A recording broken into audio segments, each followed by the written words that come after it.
Nick, are estate agents over-reliant on PropTech?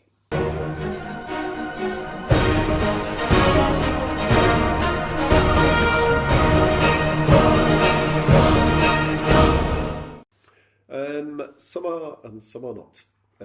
Some you might say are under-reliant on technology, and some are over-reliant on technology. So I suppose the question you've got to ask, or the evaluation you've got to undertake, is what am I using the technology for? So if somebody comes along and says, I've got this great PropTech solution for you, Mr. Estate Agent, it's the best thing since sliced bread, you should use it. Well, we all get emails every day. We get them all day. Now, you might get excited by that and think, this is really cool, it's amazing, I'm going to use that bit of technology. But that's the wrong way to go about it. And so really it's about understanding what is your brand, how do you interact with your customers, how do you deliver your service proposition, looking at that and then saying, how could I improve that particular part of my business, because this is my brand, I want to be different and all this kind of stuff. If there is a technology solution which is going to aid or make your process more efficient or deliver better outcomes for your customers, then absolutely you should use that technology. If you're not clear on where that tech fits in, you shouldn't be using it. You said in a previous video that you saw, especially with your franchisees in EweMove, that you saw the PropTech very much working behind the scenes, helping the franchisee or the estate agent, not the other way around.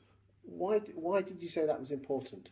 Well, because this industry is a people business. So if you want to sell your house and you've lived there for 20 years and your kids have grown up there and they've left home now, there's a huge amount of memories in that house. You may be selling it for distressed reasons, maybe getting divorced, somebody's died, you're moving jobs, it could be a whole host of really highly charged emotional reasons why you are moving or having to move. And there may be positive emotional reasons as well. So you need an outlet for that. You need somebody who you can work with, who understands where you are and can support you through that process.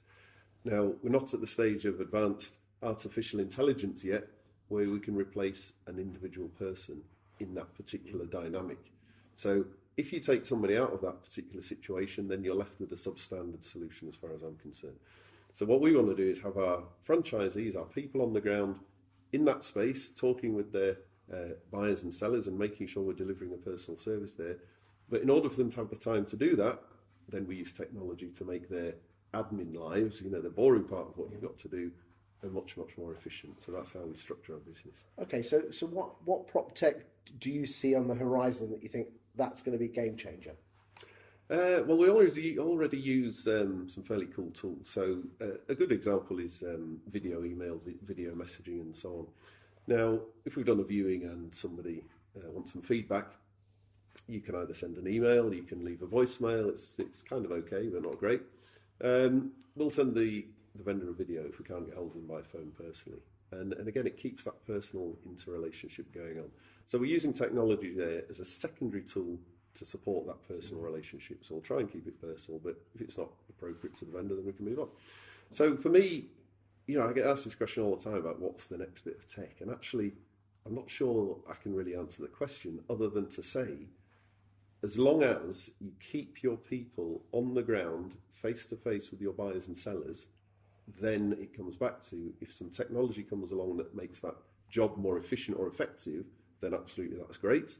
But if it doesn't, you should be very cautious about deploying it. Thank you, Nick. Thank you.